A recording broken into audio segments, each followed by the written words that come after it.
Welcome to Architectural Ceramics TileStream. This is Tile Talk with Ginny.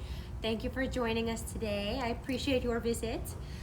So here I am today to talk to you about natural stone. There's a lot of myths, a lot of people get scared and nervous about natural stone. There is nothing to be worried about. I'm gonna explain and debunk and tell you it's going to be easy, breezy, beautiful, and wonderful. So again, thank you for visiting me today.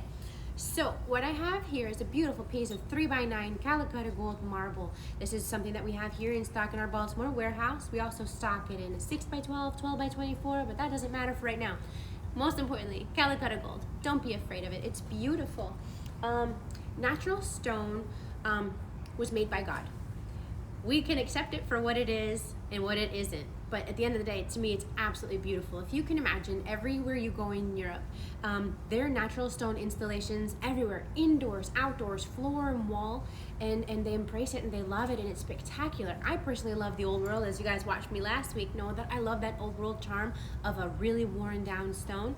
We don't have to have that today. I know we also like a pristine, nice, clean, crisp look. We're here in the US. Everything is brand new, sparkly, shiny, and we want to keep it that way. We can up to a point. So I am here to help you.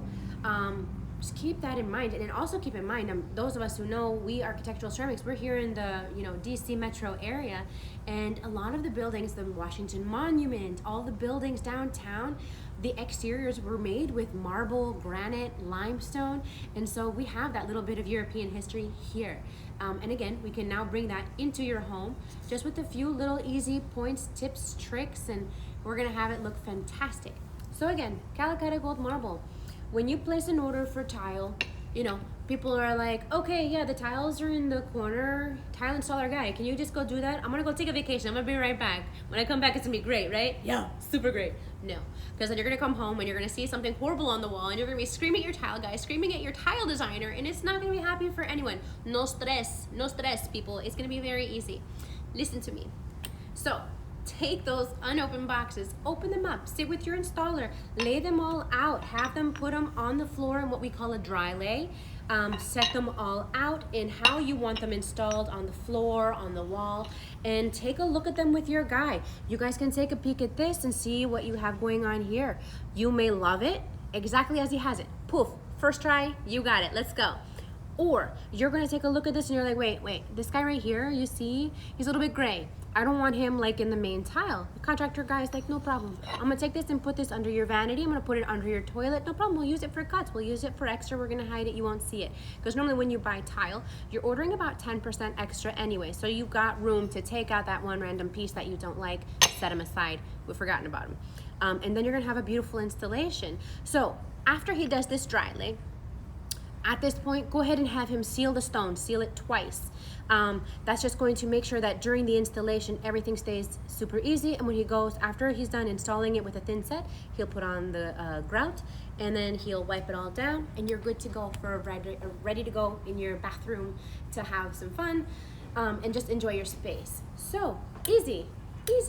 If you don't like the lot of stone that someone has in stock, for instance, you don't like what we have here, that's okay. This is why we have, over 30 years, we've accumulated really great representatives of natural stone.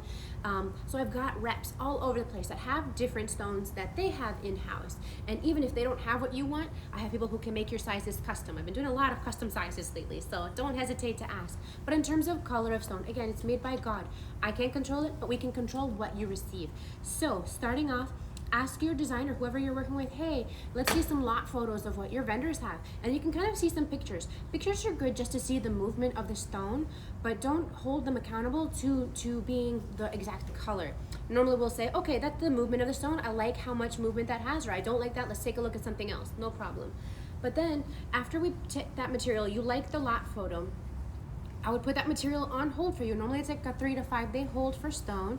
And then we get a current sample from that lot. You maybe get 2-3 pieces of that stone just to make sure that color is what you're thinking in your head, because the photograph right there, you're getting a different color. Your computer screen is a different color. So again, we can't hold that for color, just for movement. But again, get those samples in, make sure we like it, then we can sign off on it and go to town. And again, ordering that 10% overage, or depending on how the tile is going to be installed, maybe a 15 to 20% questions for your designer, let me know what we're working with, and we can make sure that we order the correct amount. Or really at the end of the day, having your tile installer tell us, hey, he's on site, he knows what he's cutting, he knows what his waste is, he's doing the actual measurements, the installer should be the one getting us those final numbers. But again, if I think something's wrong, just because I've been doing this for about 15 years, I will always like hold my hand up if I feel like a number is wrong, or maybe we need to recount something. So we've got your back here. So that's just the regular installation maintenance. Another thing in terms of cleaning, mild soap and water. Maybe dry mop the installation first, you know, get all the debris off, like the dust and whatever, get that up. Mild soap and water. Or there are pH neutral cleaners out there. We represent Calacutter, so I know we have some really great options here. So let us, I mean, normally on any quote, I'm giving you all of these things and just reminding you to talk to your installer, because sometimes the installers provide it, but if they don't, we have it here for you. I normally try to make a complete package to make it a very easy, streamlined, smooth installation from beginning to end. That's us here though. Next, I want to tell you about different types of setting materials, because we have different types of stone. You'll see here I've got this beautiful piece of green marble right here. Green marble, I mean, your parents probably look at green marble and start to cringe because they remember it from like the 70s and 80s when they were doing green marbles, and they're like, I don't want to go back there, I don't want to do it. But color is back.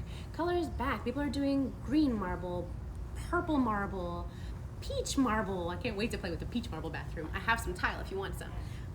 But anyway, color's back. But we have to be careful with the setting materials that we use for these different things. Not all marbles are created equal. These green or sometimes the black marbles are a little bit of moisture sensitive. So we want to be careful with the tile adhesive being used. Minus also having it sealed correctly, just to make sure that if it is in a shower, it's being protected. But the green marbles, you're going to need a rapid set tile adhesive. Your contractor should know that, but just in case, again, we know that, and we're gonna recommend it, and make sure that it's brought to your attention, because nothing you would hate more is to, again, leave your contractor for the day after you've done your dry lay. You're like, yes, we're good to go. And then you come back and you see the edges of your tile are crinkling up like witches' toes. It's so creepy. I mean, seeing that, I mean, you'd never think that marble could crinkle, but it crinkles, baby. So again, using a rapid set, fast drying tile adhesive, because if you can imagine, thin set, the glue, it's basically cement and water being mixed around, so it's got all that water in it, so it's got to come out somehow, and then it does that through the marble, and that's what creates those wrinkles or crinkles or creepy edges. We don't want that. So again, rapid set tile adhesive. One other thing we need to keep in mind are marbles that have a resin backing. I'm not sure if you can see this, but it has a fine fibrous mesh held together with I see something a little bit shiny. It's a urethane or an epoxy type of resin. So that doesn't mean there's anything wrong with your marble. It's still a great marble. All it is a fragile marble. Imagine these things get quarried in different countries, and they've got to travel on a cargo plane or a cargo ship, any number of things. They've got to make it to the first point of shipment. Then they come to us here at Architectural Ceramics, and then they make it to your house. So if they're that fragile, I mean, they can crumble. It, again, doesn't mean it's a bad marble. Just means we need to be a little bit careful. And again, this provides that little bit of rigidity it needs until it gets installed. Once it's installed, we're good to go. Again, for years and years on end, this type of